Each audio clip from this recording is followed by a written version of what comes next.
अस्सलाम वालेकुम। Pakistan economy watch के लेटेस्ट एडिशन में खुश आमदीद। मैं हूं इमरान सुल्तान।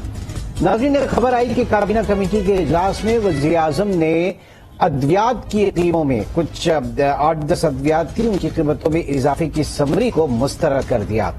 बात सारी ये है कि जाहिर है कि इस हुकूमत के लिए बहुत मुश्किल हालात हैं पाकिस्तान में, क्योंकि जो तवातुर के साथ आके महंगाई का मुकाबला है, फिर IMF और उसके बाद बहुत सारी चीजें, इन्फ्लेशन जिस तरीके से ऊपर गया, और ऐसे में इस हुकूमत के लिए अपना पॉलिटिकल जो कैपिटल है उसको संभाल कर रखना भी एक बहुत बड़ा इम्तिहान है। अवामी रद्दमल यकीनी तौर से बहुत ज्यादा है महंगाई के हवाले से, लेकिन इस बीच में हमें यह भी देखना है कि वो फाइन लाइन क्या है। क्या वाकई पाकिस्तान में हम अपने जो हमारे इकोनॉमिकल और कमर्शियल डिसीजन हैं उनको पॉलिटिकली कॉम्प्रोमाइज करते हैं? क्योंकि हमने ये भी देखा कि खान साहब ने फरवरी में जिस तरीके से ऑयल प्राइसेस को फ्रीज किया और फिर उसके ऊपर सब्सिडी दी, वो एक पॉलिटिकली कॉम्प्रोमाइज किया गया था। उसके बाद हमने देखा कि उसके असरात मईशत के लिए इंतहाई बुरे थे। फिर IMF प्रोग्राम भी हमें बहुत सख्त मिला, पहले से कहीं ज्यादा सख्त मिला। अब ये जो मामला है पाकिस्तान में ड्रैप के हवाले से, ड्रग रेगुलेटरी अथॉरिटी के हवाले से, अद्वियासाज कंपनियों के हवाले से, इनके प्राइस मैकेनिज्म के हवाले से, ये किस हद तक जस्टिफाई करते हैं और किस हद तक ये जाहिर के मुनाफाखोर तो हर जगह पर मौजूद है।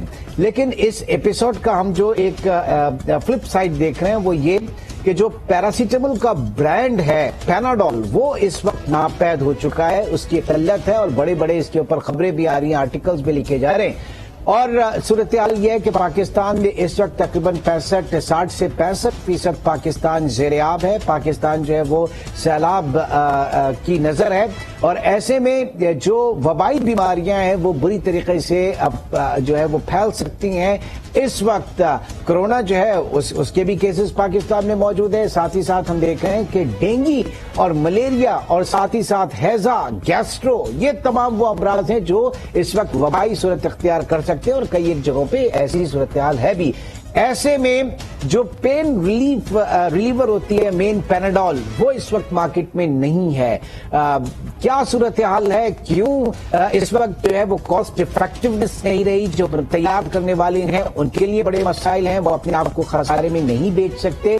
हुकूमत फिर कहां पे खड़ी है, ये बड़ा समझने की जरूरत है।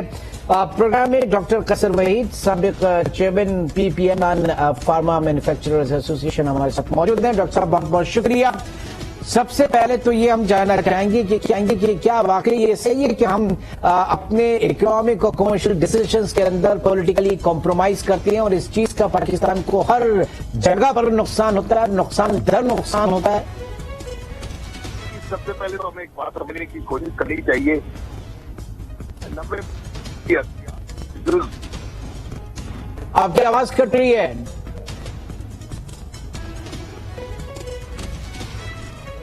आपको एक बार फिर राब्ता कायम करने की कोशिश कर रहे हैं। कसर वही तरफ से हम राब्ता कायम करने की कोशिश। और जो सूरत हाल इस वक्त मैंने आपको बताई, चूंकि मैं बहुत सी जगहों को देख कर आया इंटीरियर सिंध में, यकीन मानिए कि वहां पर इस वक्त जो हालात हैं वो किसी भी तौर आप काबिल कबूल नहीं कहे जा सकते, और काबिल आप क्या उस सूरत हाल को कहेंगे? अच्छा, इसमें मिसमैनेजमेंट के हवाले से भी बहुत सी चीजें हैं। जब हम कह रहे हैं कि दवाओं की शॉर्टेज है मार्केट में, और ये किल्लत जरूरी नहीं कि जिनको तकलीफ पहुंची या जो इस वक्त मुतासिर है ये उन्होंने खरीदी है, बल्कि अवाम अपने तौर पे जो दवाएं पाकिस्तान में जिसके पास जो है और जो जितनी दे सकता है वो खरीद कर दे रहा है, तो ये भी चीज है। ये फैक्टर जरा जानना चाहेंगे। डॉक्टर कसर वहीद एक बार फिर मौजूद है। जी डॉक्टर साहब। देखिए, पाकिस्तान में जितनी भी अद्वियात बनती हैं उनके जूस होते हैं, जिसको API कहते हैं, फार्मास्यूटिकल इंग्रेडिएंट, वो पेट्रोलियम प्रोडक्ट से बनते हैं। दुनिया में जो पेट्रोल की प्राइसेस बढ़ती हैं उसका इम्पैक्ट आता है इन तमाम अद्वियात के जूस पे, और 90 से 95% अद्वियात के जूस इम्पोर्ट होते हैं। इम्पोर्ट का मतलब है डॉलर का इम्पैक्ट। आप देखें, डॉलर मुसलसल अप्रिशिएट कर रहा है, सारा इम्पैक्ट बढ़ रहा है। यूटिलिटी चार्जेस बढ़ गए हैं, कॉस्ट ऑफ प्रोडक्शन बेतहाशा बढ़ गई है। उसके बाद अद्वियात इदारों की बड़ी मुश्किल हो गई है इस वक्त के अपनी प्रोडक्शन को मेंटेन करना। दूसरा फिनोमिना ये हुआ कि खिलाफ के आने के बाद बेतहाशा अद्वियात की डिमांड बढ़ गई। कुछ डोनेशन की वजह से हमारे मुहैया नजरात से बेतहाशा वो अद्वियात भी बाजार से उठा के डोनेशन के तौर पर देना शुरू कर दी, जिनकी सलाह सरकार को शायद जरूरत ना हो, क्योंकि सलाह दुकान पर हमने देख रहे हैं कि 3-4 फैक्टरों से डायरिया हो जाता है, बुखार हो जाता है, अपना दूसरे स्किन डिजीज होती है, आंखों की बीमारी होती है, लेकिन ब्लड प्रेशर, शुगर, ये बीमारियां शायद वहाँ नहीं है, इस तरह पैंडेमिक की सूरत में आएंगी। लेकिन इसकी भी दवाइयात, इसकी भी दवा, इसकी भी अद्वियात खरीद के भेज दी गई। इसी वजह से मार्केट में इस वक्त एक्यूट शॉर्टेज आ गई। अब जहाँ पैरासिटामोल की बात है, पैरासिटामोल में हुआ ये कि पैरासिटामोल की जो मैन्युफैक्चरर है वो ये कह रहे हैं कि हर गोली के साथ हम ₹1.17 की नुकसान कर रहे हैं, जिसकी वजह से ₹1.17 पर टैबलेट, यानी गोली के साथ हमें ₹1.17 का नुकसान हो रहा है, जिसकी वजह से हमारे लिए बड़ा मुश्किल मेंटेन करना। लेकिन क्योंकि मसला ये है कि हुकूमत में प्रॉबली उस तरह के टेक्निकल लोग नहीं होते तो इन मामलात को समझें कि अदलिया साज इदारे कोई नहीं है। पाकिस्तान में इन्फ्लेशन हम सब जानते हैं कि बेतहाशा इन्फ्लेशन बढ़ी है। आप आटा, दाल, चावल, पेट्रोल की कीमतों का, बिजली की कीमतों का, गैस की कीमतों का तयन तो करता नहीं रहे, सिर्फ बढ़ाते चले जा रहे हैं। आप चाह रहे हैं अद्वियात की कीमतों को न बढ़ने देंगी। प्रॉब्लम यह हुआ कि सन 76 के एक्ट में सेक्शन 12 इंट्रोड्यूस कर दी गई, जिसके मुताबिक वफाकी हुकूमत के पास सिर्फ ये अख्तियार है, हर दवा का कीमत का तयन वफाकी हुकूमत करेगी। और सुप्रीम कोर्ट के ऑर्डर के बाद वफाकी हुकूमत का मतलब है कैबिनेट, पूरी कैबिनेट। अब कैबिनेट में जितने लोग होते हैं उनमें से कितने लोग अद्वियात के शुबे से वाकिफ होते हैं या उनकी नॉलेज होती है, वो ज्यादातर पॉलिटिशियन है, एग्रीकल्चरिस्ट हैं, मे बी वो गन्ने का कारखाना, उनका शुगर का कारखाना हो, सीमेंट का कारखाना हो, या जागीरदार टाइप के लोग हैं, उनको ये टेक्निकलिटीज पता नहीं होती। ठीक है, अच्छा, हमने कोशिश की थी जब ड्रैप 18वीं तरमीम के बाद ड्रैप बनाने की कोशिश की, हमने लोगों को समझाया कि वफाकी लेवल पे इदारा होना चाहिए, तो हमने ये उनको बताया कि इंडिपेंडेंट इदारा होना चाहिए, इसका वफाकी हुकूमत के साथ एज सच कोई ताल्लुक नहीं होना चाहिए। नहीं सर, लेकिन सर बात यह कि आपने बिल्कुल कहा कि वहां पे जो लोग बैठे हैं उनका फार्मा का जो है वो एक एक्सपीरियंस नहीं है, वो इस चीज को नहीं समझते। लेकिन जिस तवातुर के साथ पाकिस्तान में अद्वियात की कीमतें महंगी हुई हैं, कोई देखने वाला नहीं लगता, गरीब आवाम जो है वो अफोर्ड नहीं कर सकते, डॉक्टर जो वो ब्रांड की तरफ जाते हैं। Pakistan sir let me complete my question कि पाकिस्तान में कभी ऐसा नहीं होता कि आप ब्रांड को छोड़कर जेनेरिक दवाइयां जो है वो लिखी जाएं और उसको प्रमोट करें आपके डॉक्टर्स। एक लंबा चौड़ा नुस्खा जो है वो लिखकर दे दिया जाता है। ये तो प्रैक्टिस हमारे यहाँ इस कबीले की तरफ से फिर बिगाड़ होता है ना सर। फायदा क्या हुआ ड्रैप का? अगर ड्रैप पाकिस्तान के आम अवाम जो है उनके लिए फायदा मंद नहीं हो रहा, उनके वो उससे मुस्तफीद नहीं हो पा रहे, तो ऐसी चीजों का क्या फायदा फिर? ये तो बताइए जरा। देखिए, मैं बता रहा हूँ कि पाकिस्तान में जितनी भी अद्वियात इस्तेमाल होती हैं, एक पर कैपिटा जो कंजम्पशन ऑफ मेडिसिन है पाकिस्तान में 1100 रुपए साल का है। यानी एक आम आदमी 1100 रुपए की पूरे साल में अद्वियात खरीदता है, इस्तेमाल करता है पर कैपिटा। ऑब्वियसली उसमें 50 से 55% नौजवान लोग हैं जिनको चाहे दवाओं की जरूरत ना पड़ती हो। ठीक है, वो जवान होते हैं। हमारे यहाँ बाकी जो जीरियाट्रिक पॉपुलेशन है थोड़े से 40 साल 50 साल से ज्यादा है, उनमें से कुछ क्रोनिक बीमारियां हो सकती है, डायबिटीज हो सकती है। लेकिन पर कैपिटा आप ये देखिए 1100 रुपए की दवा की पाकिस्तान में कंजम्पशन है कि जो पूरे रीजन में, इंडिया, बांग्लादेश, श्रीलंका, जितना भी रीजन है हमारा, उसमें सबसे दुनिया में कम हमारी पर कैपिटा कंजम्पशन है अद्वियात की। इसमें हम ये भी कह सकते हैं अल्लाह ताला का बहुत शुक्र है कि शायद लोग हमारे यहाँ कम बीमार होते हैं बनिस्बत दूसरे मुल्कों से। अब तो पर हमने ये देखना होता है कि पर कैपिटा कंजम्पशन किस चीज की कितनी है। देखें, पाकिस्तान में सबसे ज्यादा जो बीमारियां फैलती हैं वो खाने से फैलती हैं और हवा से फैलती है, पोल्यूशन की वजह से बीमारियां फैलती हैं। एस्थमा, स्किन डिजीज, आंखों की बीमारियां, पेट की बीमारियां, सब चीजें वो हैं जो साफ पानी ना होने की वजह से और साफ हवा ना होने की वजह से, पोल्यूशन की वजह से बीमारियां फैलती हैं। उसमें हमारा इदारों का कोई कसूर नहीं है, वो तो हुकूमत का काम है साफ पानी मुहैया करना। साफ पानी तो किसी को देते नहीं वो। इवन जो हमारे नहीं सर, देखें कोई बीमार होगा, देखिए बात सुने ना, अब हुकूमत को हम कैसे वो ब्लेम कर सकते हैं उसमें? वो तो ठीक है, इसमें कोई शक नहीं। आगे स्मोक का जो है वो भी सीजन आ रहा है। मैं तो ये कह रहा हूं ना कि अगर इन इदारों का, इन प्लेटफॉर्म्स का ये सिर्फ स्टेक होल्डर्स के ही मफादात के तहफ़्फ़ुज़ के लिए काम करेंगे, ये कहीं से भी कंज्यूमर प्रोटेक्शन के लिए नहीं करेंगे। मैं कोई डिपेंड नहीं करूंगा। पाकिस्तान में ये अपनी एक रिसर्च है, IMS एक इदारा उनकी रिसर्च है, जिसके मुताबिक पाकिस्तान में 65% अद्वियात पड़ोसी मुल्क जिसका हम बार बार जिक्र करते हैं जो हमारा दुश्मन है उस मुल्क से कम है। बांग्लादेश से अद्वियात की कीमतें कम है, श्रीलंका से अद्वियात की कीमतें कम है। तो सर ये वही मंत्र है, सर माजरत के साथ ये वही मंत्र है जो पहले जो है खान साहब बजाते रहे, उसके बाद उससे पहले जो है ये मौजूदा हुकूमत पेट्रोलियम प्राइसेस के हवाले से ये मंत्र जो है ये बोलते रही। आप जरा मुझे एक बात बताइए, इससे पहले हमारे यहाँ जो एक पैक चाहे वो एक गोली का हो या 100 टैबलेट का हो, पूरे इलाके में तो हम तो कंपैरिजन करते ना। अगर मैं मांदरा आप कह रहे हैं, मैं तो स्टैटिस्टिकली कंपैरिजन करूंगा ना। बट सर एक जो परचेजिंग पावर पैरिटी है, अगर आप सर मेरी बात सुन लीजिए, अगर आप मुख्तलिफ मुल्कों से कंपैरिजन कर रहे हैं तो भाई उनकी परचेजिंग पावर पैरिटी के ऊपर भी देखिए, फिर उनकी अर्निंग के ऊपर भी देखिए, बहुत सारे देखिए हमारे रीजन में भाई, हमारा रीजन में जो है साउथ ईस्ट एशिया जिसको कहते हैं, उसमें पर कैपिटा आमदनी तकरीबन सारी बराबर ही है। ठीक है, least develop Bangladesh least develop country है, लीस्ट डेवलप। आप उनकी करेंसी देखें, आप करेंसी डिवैल्यूएशन देखें। आप ठीक है, आगे बढ़ जाएं। इस मामले को आप यहाँ पे छोड़ें प्लीज, इस मामले को यहाँ पे छोड़ें, मैं जरा और चीजों की तरफ आना चाहूंगा। आप क्या रॉ मटेरियल जो इंपोर्ट होता है चाइना से आप इंपोर्ट करते हैं और इंडिया से आप कर सकते थे, पहले करते थे? मुझे ये बताइए कि इस वक्त हम मतलब रॉ मटेरियल हम इस हद तक डिपेंडेंट हो गए हैं कि सिर्फ और सिर्फ हम इंपोर्ट ही करते हैं। पाकिस्तान में एक बड़ा स्टोरेज भी हम इन अद्विया का, ये खाम माल का हम नहीं कर सकते।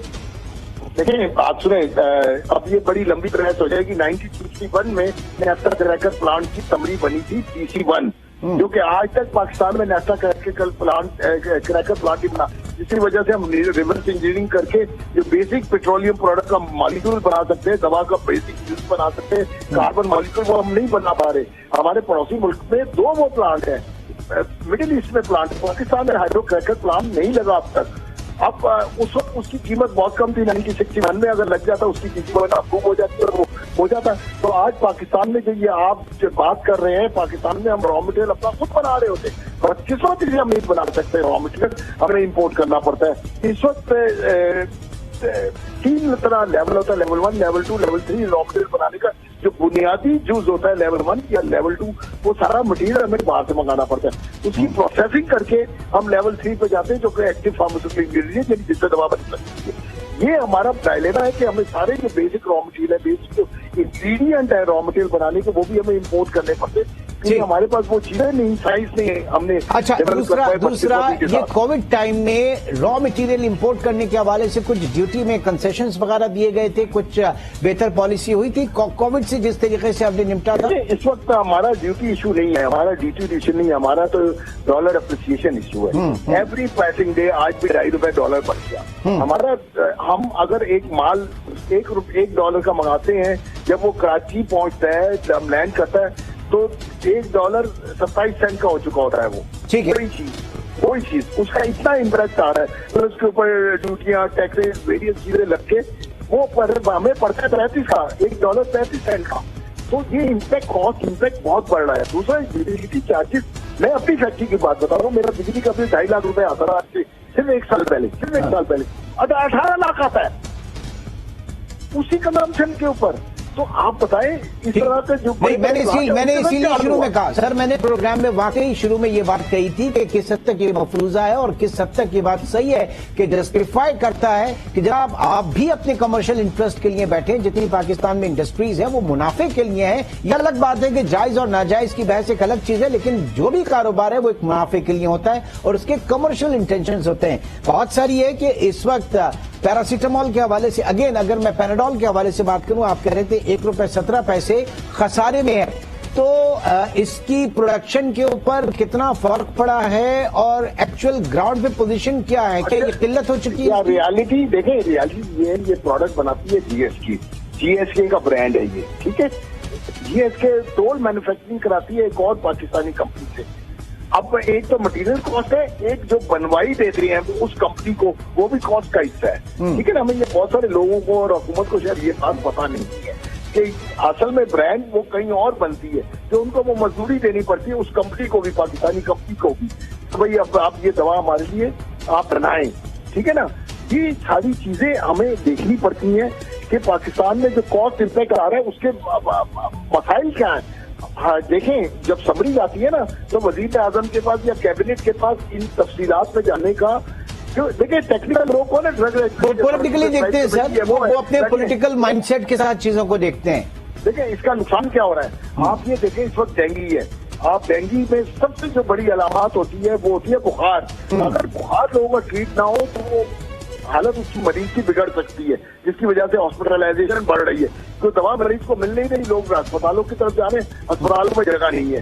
दूसरी तरफ आप कह रहे हैं कोरोना का भी अपना इम्पैक्ट आ रहा है। तीसरी सैलाब में जो बीमारियां फैल रही है वो भी बुखार चढ़ाने वाली बीमारियां हैं, उसकी वजह से भी उनको भी प्रॉब्लम हो रही है जो अद्वियात नहीं मिल रही थी। लेकिन बदकिस्मती से हम इस मुल्क में सियासी जो मामलात हैं कि पीटीआई वालों ने कह दिया कि भाई वो हुकूमत का दवाओं की कीमत नहीं बढ़ा रही, तो इस वजह से शॉर्टेज हो रही है। तो अब ये मसला हो गया इस हुकूमत के लिए, क्योंकि उन्होंने ये कहा मुखालिफ ने, तो हमने तो हर हालत में दवा की कीमत नहीं बढ़ने दी। एग्जैक्टली, मैं यही कह रहा हूँ ना कि हम पॉलिटिकली कॉम्प्रोमाइज करते हैं। सर ये बताइए कि for the sake of argument इस वक्त अगर हम डिस्कस करें इस चीज को, ये जो दवाओं की 10 अद्वियात की कीमतों में इजाफे की समरी को मुस्तरद किया गया, अगर इजाफा था तो वो कितना था, और अगर कर दिया जाता तो ओवरऑल इम्पैक्ट क्या पड़ता है? क्योंकि इस वक्त ब्लैक, अगर ब्लैक में वो चीज कई गुना ज्यादा महंगी मिलेगी। मैं इसके ऊपर बात करना चाह रहा हूँ जी सर। मैं सिंपली एक दवा का जिक्र करना चाह रहा हूँ, एनेस्थीसिया की गैस, एनेस्थीसिया बेहोशी की दवा, यानी अगर वो दवा अवेलेबल नहीं होगी तो ऑपरेशन रुक जाएंगे पाकिस्तान में, ठीक है। उसकी दवा हार्डशिप केस, क्योंकि इम्पोर्टर जो मुल्क से दवा आती थी उस मुल्क ने उस चीज की, गैस की या दवा की कीमत बेताशा बढ़ा दी।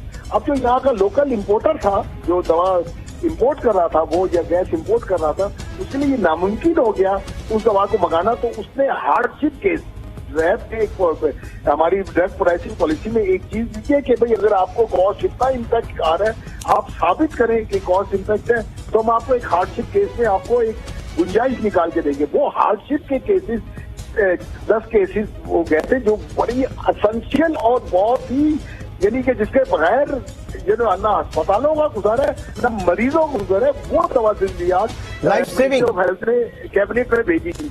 अब वो प्रॉब्लम ये है कि कैबिनेट में 70 लोग हैं, 70 पाकिस्तान की कैबिनेट में 70 लोग हैं। अब 70 लोग में कहाँ से कौन आता है, वो कितना टेक्निकली नॉलेज रखता है अद्विया साजी या कॉस्ट को, इकोनॉमी फार्मो इकोनॉमी को नहीं समझते ना। बदकिस्मत ये है, वो इसके लिए इदारे बनाए जाते हैं। वो इदारा ड्रग रेगुलेटरी अथॉरिटी है, उसमें प्राइसिंग कमेटी है जो ये प्राइस प्रोपोज करके मिनिस्ट्री ऑफ हेल्थ को भेजती है, मिनिस्ट्री ऑफ हेल्थ वो भेजती है कैबिनेट को, कैबिनेट डिवीजन को, कैबिनेट डिवीजन प्रोपोज करके कैबिनेट को भेजता है फॉर अप्रूवल।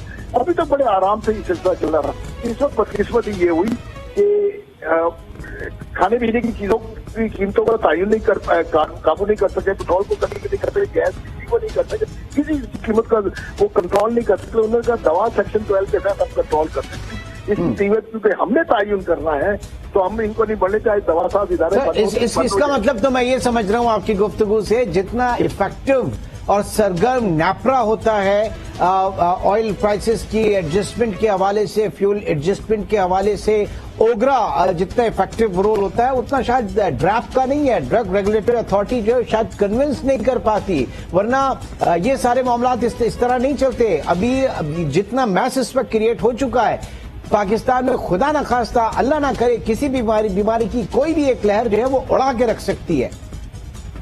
बेशक ये बात हम समझाने की कोशिश कर रहे हैं। हमारी एक लिमिटेशन है, एक हद तक हम जा सकते हैं, हम ड्रैप तक जा सकते हैं। ड्रैप में हम मीटिंगें कर सकते हैं, मिनिस्ट्री ऑफ हेल्थ में हम जा सकते हैं, सेक्रेटरी तक मिल सकते हैं। मिनिस्टर साहब ने मिलने से इनकार कर दिया। हमारे लीडरशिप नहीं, मिनिस्टर साहब तो उस दिन लेके बैठे थे कि किसी को चाहिए पैनाडोल तो यहाँ से आके ले ले, वो इतनी सारे ढेर वो कह रहे थे कि हर जगह पे दस्तयाब है। अच्छा, दूसरी चीज वो वजीर, मैं कह नहीं सकता, तो मैं कोई सियासती बयान नहीं देना चाह रहा, मेरा कोई सियासत, मैं तो एक मामूली सा रियासा इदारे से वाबस्ता हूँ और अपनी एसोसिएशन को रिप्रेजेंट करता हूँ। मैं वो नुक्ता नजर पेश करूंगा, मैं कोई सियासी बयान। मैं समझ गया sir, right man for the right job, ये सबसे बड़ा सवाल है यहाँ पे। ये अब मैं नहीं कह सकता जी। मेरे पर जलते हैं। चले सर, नहीं इस मुल्क के लिए अगर पर जलते हैं तो क्या है सर, इस मुल्क के लिए, इस कौम के लिए, इसमें देखिए हमारा इस वक्त डायलेमा ये है कि 2 मुसीबतें पाकिस्तान के ऊपर आएंगी और हमें बड़ा इसका कॉग्निसेंस लेना चाहिए, समझदार लोगों को कॉग्निसेंस होना चाहिए इसका। पहला बात है पाकिस्तान आधे से ज्यादा 60% शराब में गिरा हुआ है और ताजा किस्म की वह बीमारियां फैल रही हैं। सर बहुत बहुत शुक्रिया। इस वक्त हमारे साथ मौजूद थे साबिक EMA डॉक्टर कैसर वहीद साहब, और बात सारी ये है कि हमें सियासी फैसलों से कतई नजर ये देखना पड़ेगा कि हमारी इकोनॉमी क्या कहती है, मईशत क्या कहती है। हमें हमारी जो इकोनॉमिक डिसीजन है उनके ऊपर पॉलिटिकली कॉम्प्रोमाइज नहीं करना चाहिए किसी भी सूरत। इंशाल्लाह आपसे कल मुलाकात होगी। टेक केयर, अल्लाह हाफ़िज़।